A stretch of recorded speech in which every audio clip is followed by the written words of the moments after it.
Mitsubishi விஆர்எஃப்ல இண்டோரில் எப்படி address set பண்ணுறதுன்னு பார்க்கலாம். இதில் 2 ரோட்டர் ஸ்விட்ச் இருக்கும். SW11 ஒன்று, SW12 ஒன்று. 1லேருந்து 50 வரைக்கும் இண்டோருக்கு அட்ரஸ் செட் பண்ணலாம். இப்போ 1லேருந்து 9 வரைக்கும் நம்ம SW11 தான் ஃபஸ்ட்டு செட் பண்ணணும். ஃபஸ்ட்டு இண்டோருக்கு SW11 1 செட் பண்ணணும். ரெண்டாவது இண்டோருக்கு SW11 2 செட் பண்ணணும்.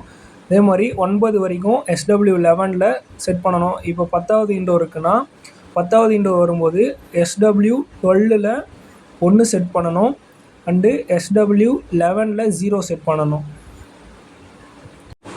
அடுத்து இப்போது இன்கேஸ் 21வது அட்ரஸ் செட் பண்ணோம் அப்படின்னா SW12 2 செட் பண்ணணும்.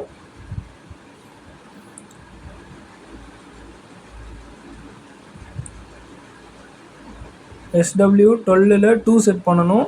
SW11 1 செட் பண்ணணும். 21 அட்ரஸ். இந்த மாதிரி 50 இண்டோர் வரைக்கும் செட் பண்ணலாம். தேங்க்யூ.